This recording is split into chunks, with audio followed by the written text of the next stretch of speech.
কিছুমানক NRL বুলি কয় আৰু মোক ONGC বুলি কৈ পেলাই মানে বহুত টেণ্ডাৰ ওলাইছিলে গাড়ী দিম বুলি কৈ গাড়ীৰ নামত তেওঁ মোৰ পৰা পইচা ল'লে তেনেকৈ আজিৰ পৰা আপোনাৰ 3-4 মাহমানৰ আগত কৈ পেলাই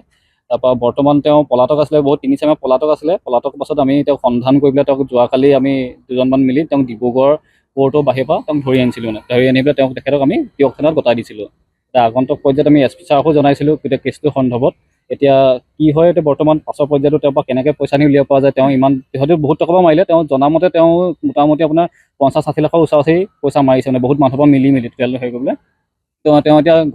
যিহেতু তেওঁ চিনাকি আছিলে চিনাকি আমি বিশ্বাসযোগ্যভাৱে তেওঁক পইচা দিছিলোঁ তেওঁ ঘৰৰ ওচৰ আছিলে যিহেতু বিশ্বাসত দিলোঁ কিন্তু তেওঁ বৰ্তমান মানে এনেকুৱা এজন দালাল বুলি আমি গম পোৱা নাছিলোঁ মানে তেখেতৰ নাম আপোনাৰ আহমেদ মুৰ্তজা হুছেইন তেওঁ নিজৰ একাউণ্টতে পইচা লৈছিলে আৰু কিছুমান পইচা তেওঁ শুনামতে তেওঁ ঘৈণীয়েকৰ একাউণ্টতো পইচা লৈছিলে বা তেওঁ আৰু বেলেগো সহযোগী আছিলে ঘৰৰ ওচৰত আৰু এজন সহযোগী আছিলে কিন্তু তেওঁ বৰ্তমান পলাতক আমি যিহেতু কালি তেওঁক OC ছাৰৰ লগত আমি গৈছিলোঁ বিচাৰি সন্ধানত তেওঁ কিন্তু বৰ্তমান তেওঁক নাপালোঁ কালি ঘৰৰ ওচৰজন আমি শুনামতে তেওঁৰ নাম নুৰুল হুছেইন নুৰুল ইছলাম আছিলে নুৰুল ইছলাম তেওঁ কিন্তু বৰ্তমান পলাতক বিচাৰি পোৱা নগ'লে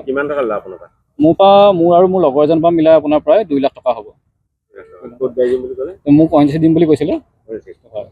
ঘৰ কোনখিনি তাৰ ঘৰ আপোনাৰ ফুটভিলাৰ ওচৰত আৰু বাগান তিনিআলি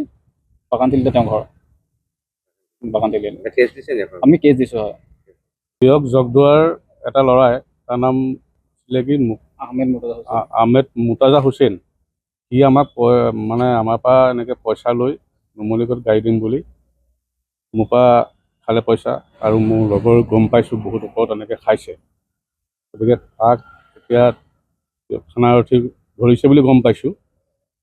গতিকে এতিয়া পইচাটো পাম নে নাপাম সেইটো নাজানো এই বিষয়ে আমি আপোনালোকক অৱগত কৰিলোঁ হ'ল আজি এমাহমান 2 মাহমানেই হ'ল কি বুলি কয় গাড়ী নুমলীগড়ত দিম বুলি কয় তেনেকৈ পইচা লাগে 10,000 মোৰ পৰা 30,000 টকা ল'লে